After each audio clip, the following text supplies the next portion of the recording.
You may have tried many things to help your gut and they didn't work, and you probably are confused. So that's what we're going to talk about today. I'm Lorene Sauro. I'm a certified functional nutrition practitioner, and I work with a lot of people who have done many things to help their overall health. It doesn't matter what condition they have, we always find this gut link as one of the factors that could be causing their issues. So one of the things we like to do, of course, is recommend gut health work, but it's much more complicated than people are giving it credit for. So in this video, we're just going to talk about why a lot of the gut health information that you may have heard often fails people. And this is a different approach, and I think you're going to like it because it actually makes sense, and therefore it's going to offer some solutions. So a lot of the gut health advice that's out there is actually making things worse for a lot of people. And this is not something that's ever talked about because people don't talk about the failures that occur from certain health theories. They only talk about the successes.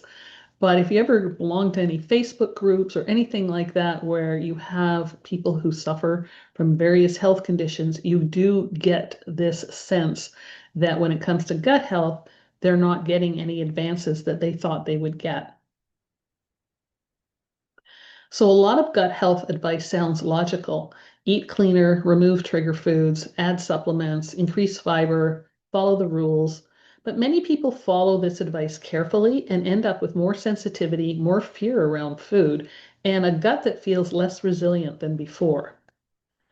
Most gut advice focuses on control. So controlling the ingredients you put into your body, trying to control the symptoms that you're experiencing, controlling inflammation, because we all know that's been linked to many health conditions, and of course, controlling digestion. Control feels productive, it feels responsible, and in the short term, it often reduces symptoms. But symptom control is not the same as an ecosystem health. When things start to go wrong, over time, many of these gut health strategies are going to lead to fewer foods, less variety, repeated meals, reliance on supplements, and a fear of symptoms.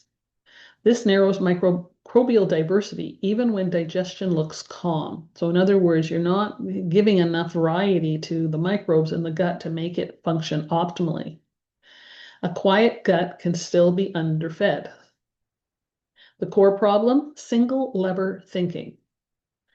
So most advice pulls one lever at a time. More fiber, more probiotics, fewer carbs, fewer FODMAPs, fewer inflammatory foods. We could go through each one of them, and I could tell you the lack of logic in following these specific types of strategies.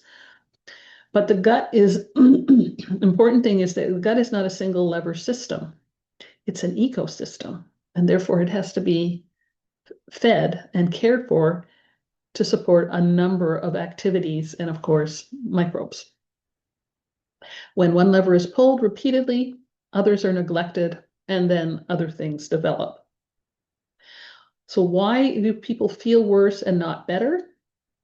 Well, diversity is going to drop when you, for example, remove food or not eating enough in the first place. That's going to provide the diversity. Or, and this is the big one, your colon's not ready. So what happens is when you have less diversity, you're going to have less tolerance. That means potential for more food sensitivities. It also means the potential, depending on what species are not being fed, to develop more health conditions. Digestion often becomes fragile, so there could be symptoms around that. Stress sensitivity increases. So in other words, the stress is going to affect you physically more when you have less diversity of your microbes than stress would affect you if you had a healthy gut. And I know that's a hard concept for a lot of people because they don't make this connection between stress and gut health, but believe me, there's a huge connection. Symptoms return faster or new ones will develop. And people assume they need more discipline when this occurs. They think they have to get smarter and tighter and do more of a strategy and be more restrictive, but it doesn't work that way. In reality, the system needs more nourishment. So gut health improves when the focus shifts from fixing to feeding. That means variety over volume. So this isn't about eating a lot of volume of food. This is about eating different varieties of food. Small additions instead of eliminations.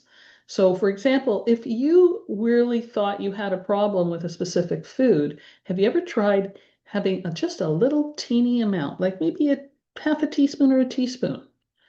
See if you react. If you don't react, it means you have some microbes in you that can handle that food. You just need to build them up so that you can have a bigger portion if you want to. Layering of food so that you're getting a cross section of different nutrients because they work together. They are a community. Your microbes are a community, and therefore they require a lot of different inputs to keep them healthy and functioning. Feeding multiple microbial families. So the more microbial families you have, the more resilient your gut is, the healthier you are. And building resilience instead of course, chasing perfection. So we think there's this perfect way to eat or be, there isn't. So the goal is to find out what works best for you. This approach looks less strict, but it works better in the long term. If gut health advice made you feel worse, more restricted, or more confused, it doesn't mean you failed. It just means the advice was incomplete. The gut doesn't want control, it wants support. Gut health doesn't improve by tightening rules. It improves by expanding capacity.